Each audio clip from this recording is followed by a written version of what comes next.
We have 1, 2, 3, 4, 5, 7 folks, so we do have a quorum. Excellent. Okay, I'd like to call the meeting. This is March 11th, 2021 meeting of the AMATS Technical Advisory Committee to order. Mr. Lyon, would you do the roll call for me, please? Yes. Mr. Van Hove. Present. Mr. Stitchick. Ms. Kilcoyne.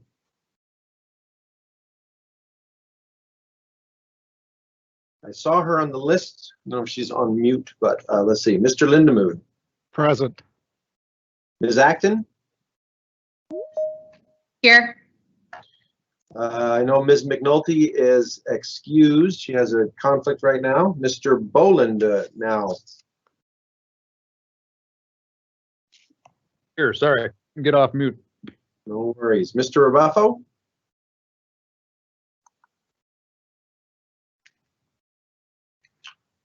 He was also there just a moment ago. So, Mr. Colhayes is excused. Mr. Alimi. Present. And Mr. Craps is here. So I did see Miss Kilcoyne and Mr. Rabaffo, but I did not hear them. This is Shana Kilcoyne. I'm present. There we go. And Craig, this is Matt Stitchick. I'm present as well. All right. Let's just make sure, Mr. Rabaffo, you was there earlier, but may have jumped off. Either way, you have a quorum, sir. Thank you. Craig, Yes. this is John Linnell. Luke Boland doesn't take over in the DOT position until the April meeting. Okay, so sir. I am present for this meeting. Got it. Fully represented, along with our policy committee chair and Mr. Weddleton. So we have a cast of thousands here today. Wonderful. Great. So it sounds like we have a quorum. Craig, could you do the public involvement announcement, please? Yes, indeed. We AMATS committee meetings are open to the public. The public is invited to provide comment at each meeting. If we have a business item, we'll have a presentation by staff or a consultant. After that, the committee will be given a chance to discuss it, and after that, we will invite the public to comment. Because we're doing Teams live, we have a bit of a delay, so we'll just make sure we have about a 30 to 40 second delay, and we'll just wait and make sure Christine can let us know if we have comments. Can I also in the Teams chat, you will see the link to the document to provide your it's a sign-in sheet there. So if you could take that opportunity to fill that out, that'd be great. We keep track of who has attended and some other demographic information there. So I appreciate if folks could take a look at that and fill that out. Okay, thank you. We're on to item 3. Can I get approval of the agenda? This is Todd. Move to approve. This is Alimi. A second. Thank you. Any objections to approval of the agenda? Okay, hearing none, the agenda is approved. We are on to item 4, approval of the meeting minutes for February 11th, 2021.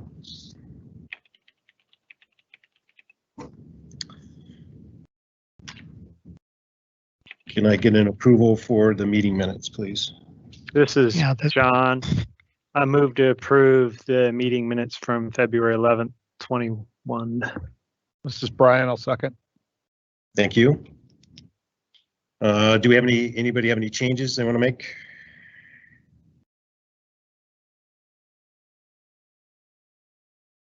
Okay, are there any objections to adoption of the minutes? Okay, hearing none, those are approved. We are on to item 5, action items. Craig, could you go ahead and present? Yes. 5A, please. Thanks. You bet. So if you remember, our Citizens Advisory Committee has a seat available for each assembly district in our town. We have an opening for Assembly District 4, and we have a nomination here. It's Diana Evans. She's been active in the community council in her area. resident since 1999. She is an engineer by trade, I believe, working in the natural resources or petroleum field, etc. So you see her resume before you, and that was sent out a week ago. We're asking for you folks to recommend approval of Diana Evans to Assembly District Seat 4 for the Citizens Advisory Committee. Thank you. This is Shana. I was going to. Sorry, I don't believe she is on. I don't know if, Christine, if you can see if she's on in the Teams live chat.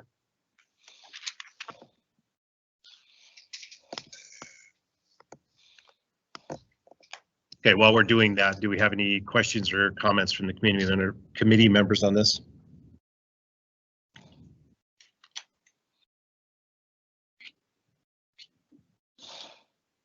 Okay, we're going to pause here a minute and see if.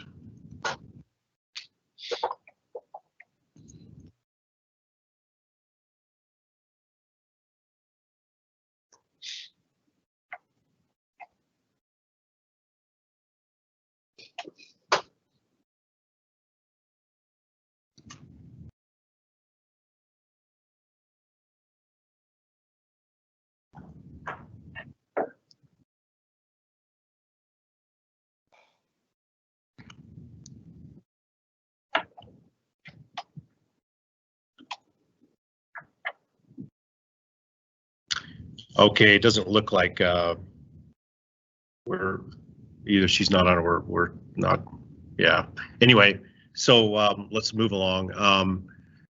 Are there any questions or comments from the committee on this item? Okay, is there any comments or questions from any of the policy members that are online?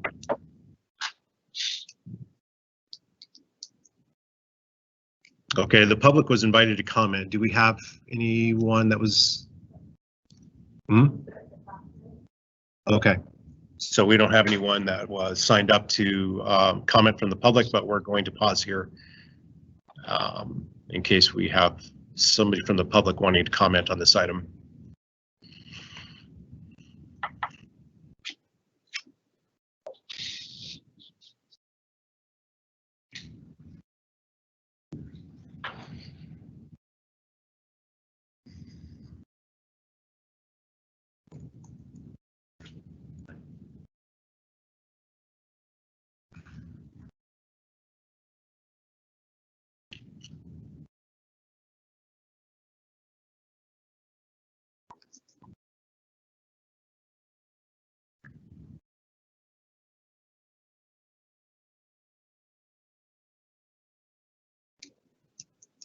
Okay, I've been given the thumbs up on that. We don't have anybody to comment. What's the will of the committee on this item? This is Matt Stichik. I will move to recommend to the Policy Committee approval of the appointment of Deanna Evans to the District 4 seat on the Citizens Advisory Committee. Thank you. This is Todd. I'll second that. Okay, thank you. Are there any objections to approving the motion? Okay, hearing none, that motion's approved.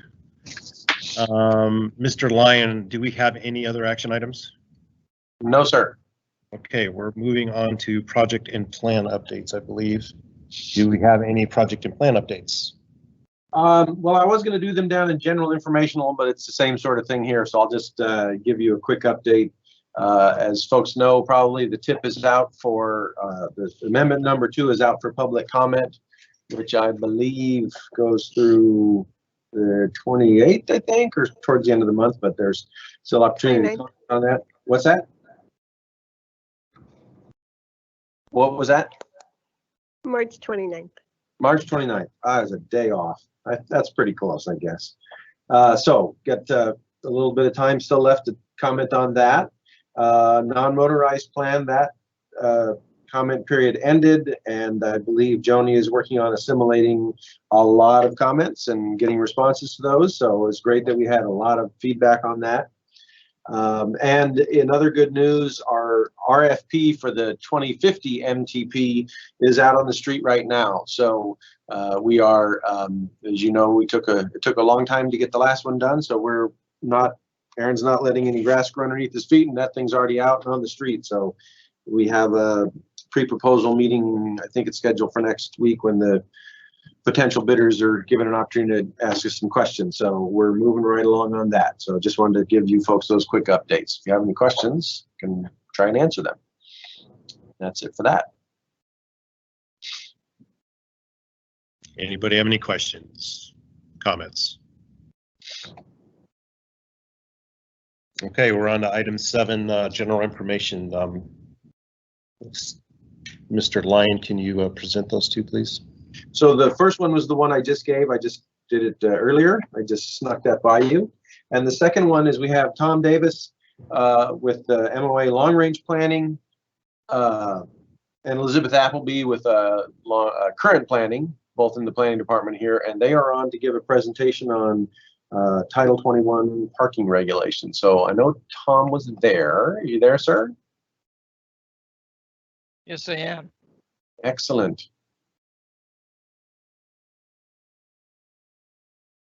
You can go ahead and take over the screen if you have something to give us.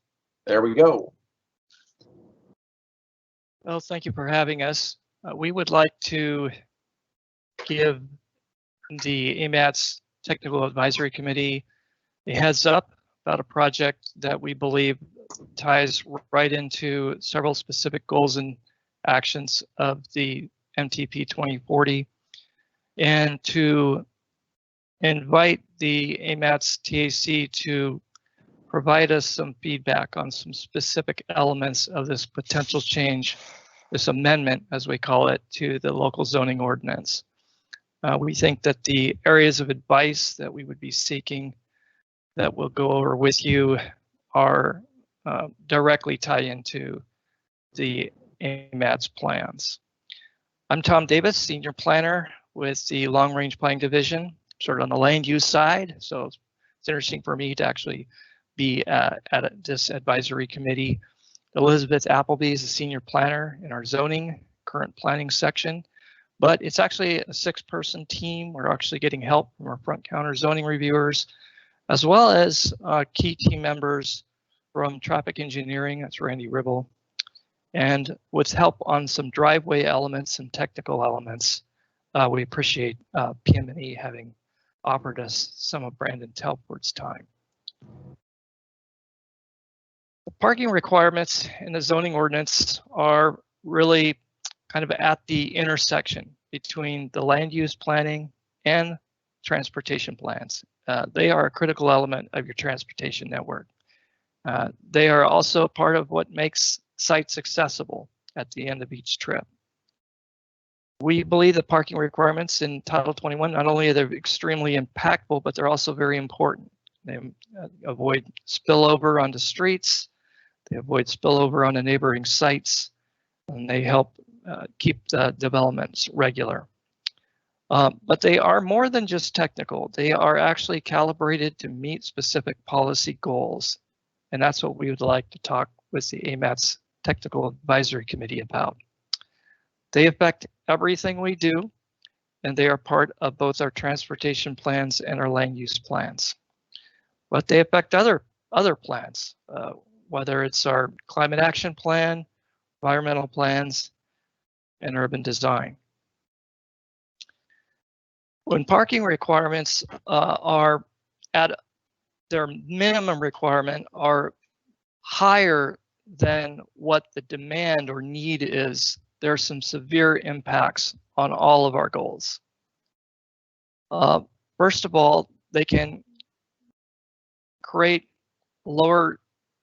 less housing can be built on any given site, less development on any given site.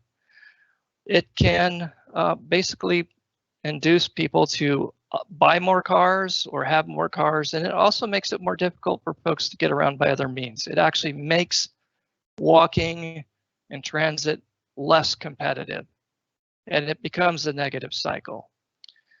It can block many of our goals and back on the land use side, we do not think that the current parking requirements support implementing Anchorage 2040. So one last background, a couple more background slides, and then we'll have Elizabeth go over some of the specific changes. But one on the land use side, one of our greatest concerns is our housing supply and our underperformance with producing affordable multi-unit workforce housing. We think that parking and driveways account for somewhere in the neighborhood of 20% of site development costs, that they take up a majority of many multi-unit residential development properties. And that actually is a part of why it makes housing so hard to pencil, why our rents are high. It also has impacts on how much housing we're able to provide, but it also lastly induces developers to build larger units because they've already sunk so much effort and resources into developing the parking already that it actually can discourage the development of smaller, more affordable units. And so those who own fewer cars, and there are many of them, are subsidizing those of us who own more cars.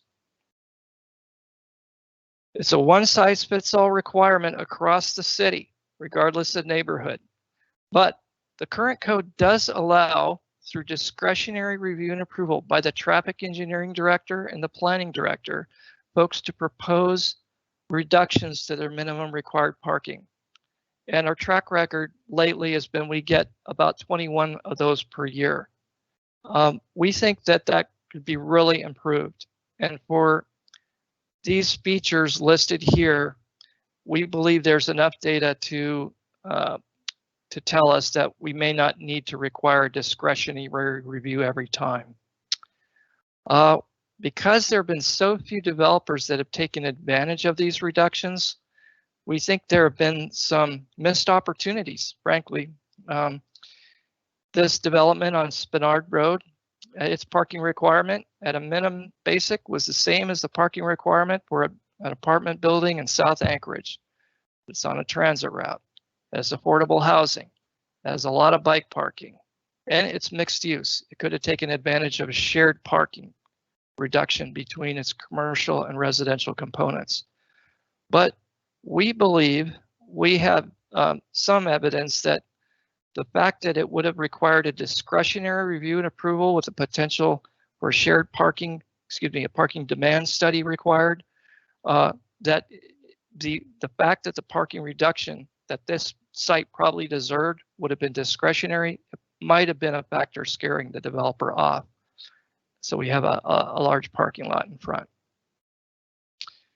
We would like to carry out 2 specific actions from the Anchorage 2040 Land Use Plan, Action 4-3, 4-6, to reform our driveway and parking requirements, to kick them down a notch in urban communities, urban neighborhoods, and transit supported development corridors where the public transit department has increased transit service to 15-minute headways, to make some of our parking requirements, the reductions, non-discretionary up to a certain percentage, so that they're essentially not, the developer has more certainty.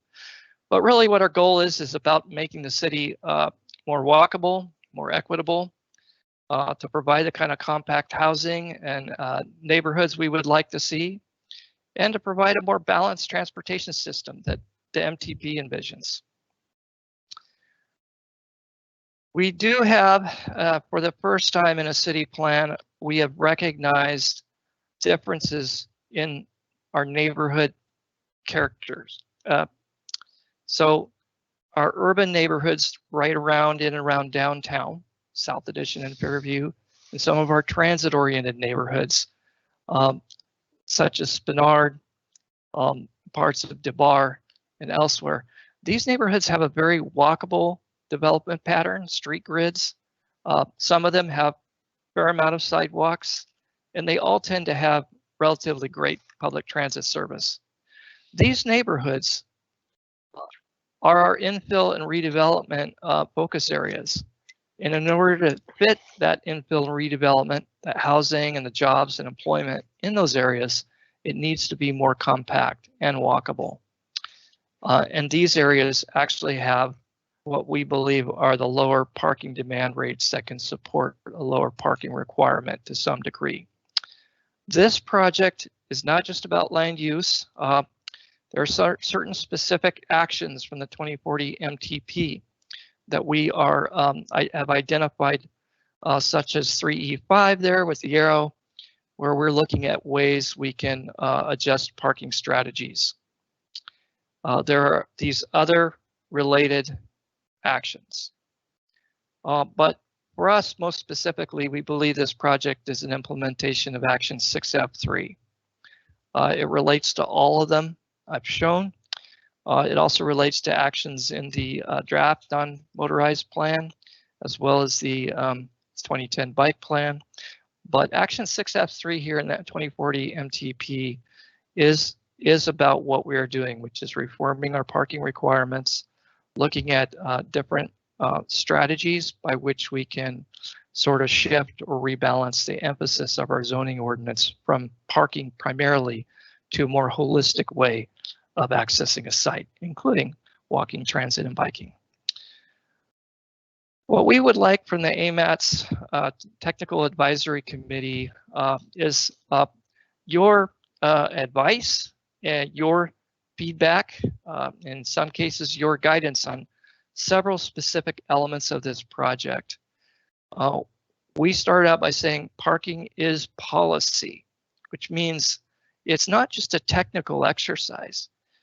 There are decisions we make and what data we use to determine what is our existing parking utilization rate for residential, for mixed use.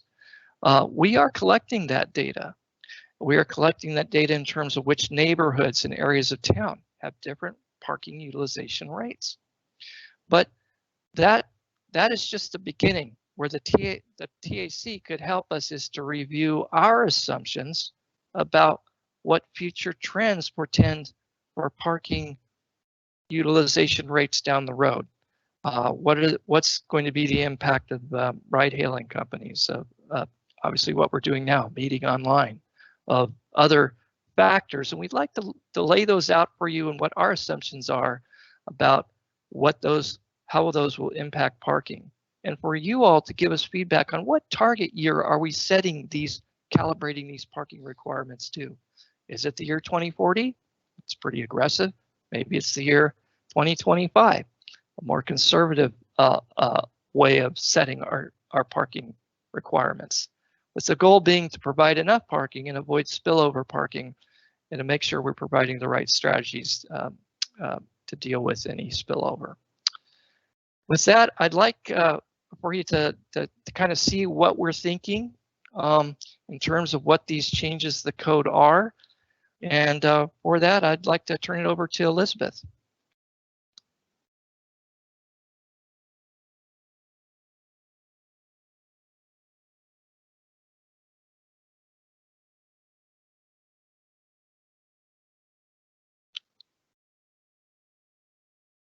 Elizabeth, are you there? Elizabeth, you may be on mute. Can you hear me now? Yes, I can. Okay, sorry about that. Yeah, I was talking, but I'd hit it on my screen, but I must have muted myself. Okay, so I'm going to go over some of the amendments that we're looking at for these code changes. One of them would be some targeted area-specific lower parking requirements. One area would be in the traditional urban neighborhoods.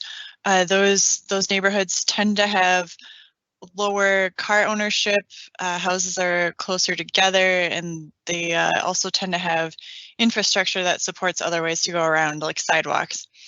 So the maps here show some areas of South Addition and Fairview. These are still just initial areas where our final proposal would probably extend this a little bit westward to encompass the area of Fairview that also has low car ownership and some pedestrian infrastructure. But we're looking at replacing some of the administrative parking reductions with lower by right parking requirements. they would be about 20 to 25% lower. Next slide. Another area specific lower parking requirements would be in our transit supportive corridors or edge urban neighborhoods. So some parts of Spenard along Lake Otis. The map here shows areas within a quarter mile of 15-minute bus routes.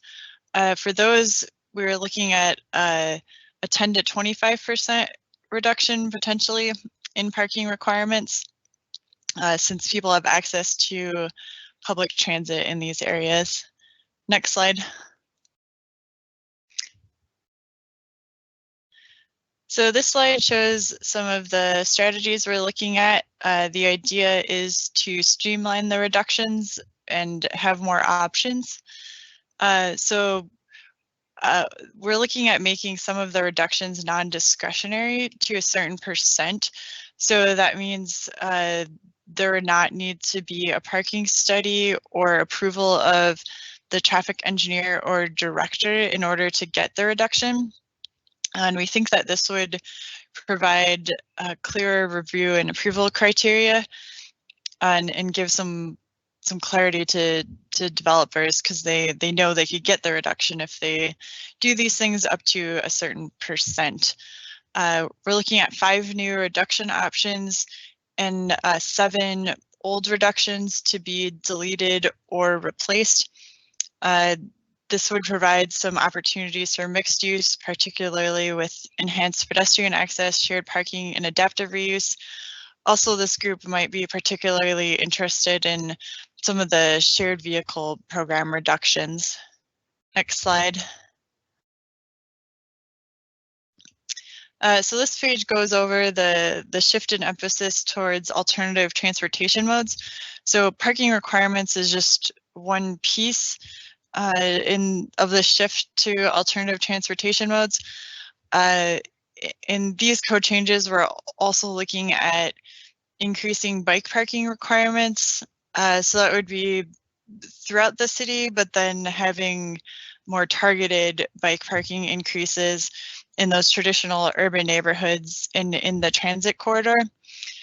We're also looking at deleting the 3-space minimum parking requirement that is applied to all uses and potentially allowing ride hailing or electric vehicle charging stations to count towards required parking. And we'd like to keep the pedestrian access. So we want to make sure that we're keeping in place existing walkways and making sure that there's good access between land uses. Next slide.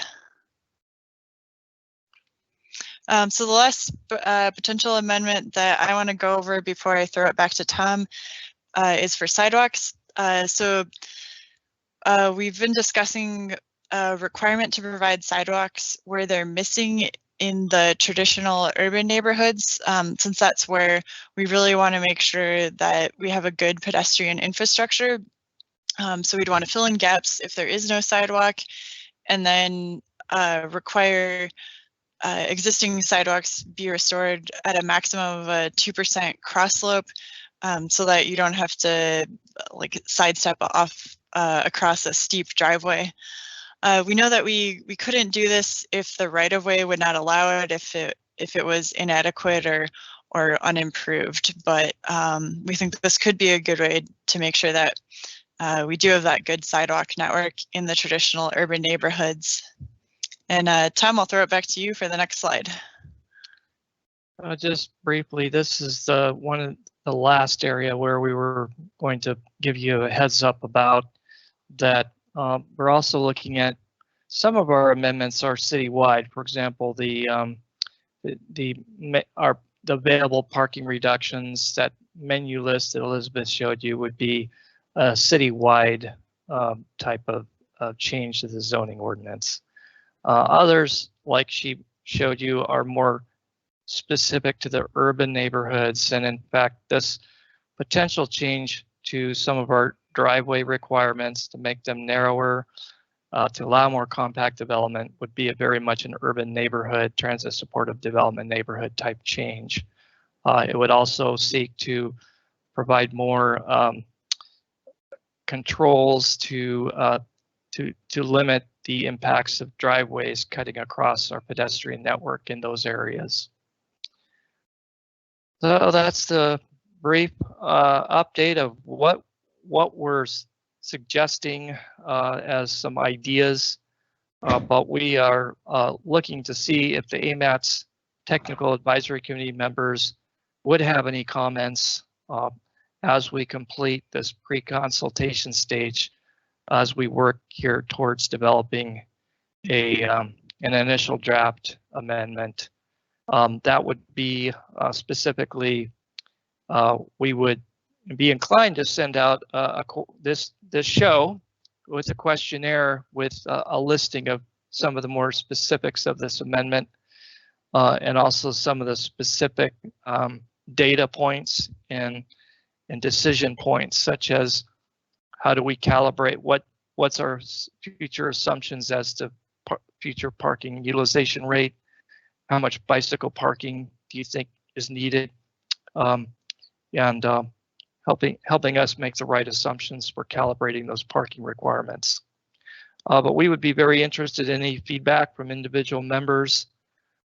Meanwhile, we are consulting with other agencies. We have made an initial contact with some of the municipal right-of-way agencies. We'd be also very interested in visiting the DOT planning and traffic safety divisions regarding, how this relates to the rights-of-way and management of rights-of-way. Where I'd be really interested in getting some feedback from the TAC as a group would be some kind of workshop or some kind of meeting where we could go over the planning departments, our interagency teams, data and assumptions as to the baseline parking utilization rate, the future anticipated parking utilization rate, and not just for cars but for bikes, and to assess the potential menu of parking reductions and whether they are appropriate as we suggested. And lastly, consistency with the AMATS plans. Eventually, we would get to a public hearing draft later this year, and we would we would be interested if the AMATS committees could submit committee level feedback about this project and its relationship to the AMATS plans to the Planning and Zoning Commission, which will be holding a public hearing about this Title 21 amendment. And it's my understanding that such comments, formal comments, written comments from the committees would be going from the BPAC and through the TAC, and from the TAC through the policy committee to the Planning and Zoning Commission. So with that, I'll throw a PDF of this slideshow, maybe email that to AMATS staff so they can post the PDF in the chat if you want to snap it up. And we would be interested if you are interested in looking at our sort of list questionnaire as a follow-up, initial follow-up, and then setting up a meeting with ADOT at some point. So thank you very much for your time. Thanks, Craig. You bet. Okay, thanks, Tom. Thanks for the presentation. Do we have any questions or comments from the committee on this? Tom, I have a question. This is Matt Stichik. At one point you mentioned there is a 3 parking space minimum requirement. Does that apply to new construction, or is it does that apply to residential new construction? That requirement is for all new construction for most use types. It does not apply to residential. So removing it is really mostly assisting very small uses, small tenants or very small uses. Most cities don't have that. They just have their use-by-use parking requirements. Thank you. Any other questions or comments from the committee members? This is Shayna. Just wanted to say thanks for going over that presentation. It's great to see such a holistic effort in terms of modes of transit, taking into account ride hailing and electric vehicles and biking pedestrians, as well as taking into account all the relevant plans. So hope to stay in touch and engaged on this. Okay, thank you. Do we have anybody else from the committee? Okay, is there anyone from the policy committee online that would like to comment or have questions? Weddleton had a brief thought. Okay, go ahead. Well, one thing I noticed on your, where there would be, you could use a parking spot for Uber and Lyft staging. And I would ask that in those cases you broaden it so also taxis, instead of just focusing on a couple specific businesses, ride sharing taxis or something. But in general, I think it's really good that you're looking at this and I appreciate it. Thanks. All right, thank you. We'll make sure of that. Yeah, that's a good point. I think if I remember correctly, in our internal meetings, we may have talked about that, just making sure that Uber and Lyft were actually those types of services were a part of our code and were equal to the taxi services. But yeah, that's a good point to make sure we're not excluding our taxi services. Okay, thank you. Any other comments? Okay, do we have anybody from the public that wants to comment? No, we're going to pause. Okay, so we're going to pause again here just in case we have questions from the public that's attending the meeting. So I'm waiting for a thumbs up here.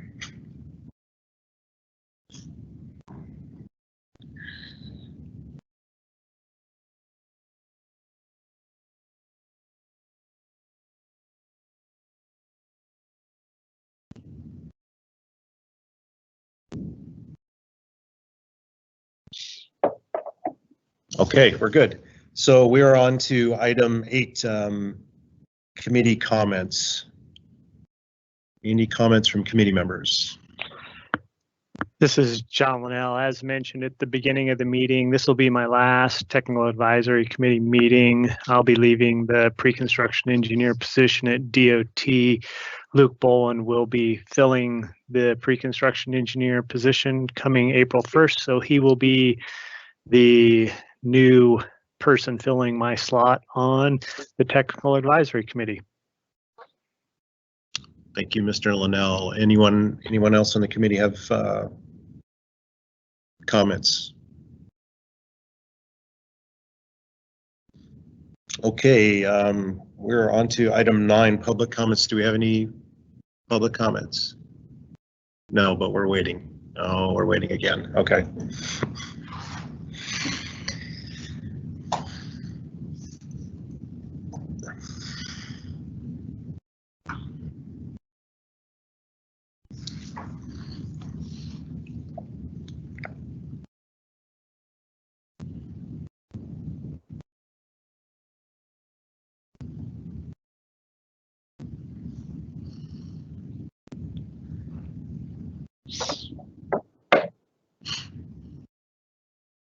Okay, we're good. Thank you all for the participation. We're going to adjourn the meeting. It is now 3:09. Thank you all.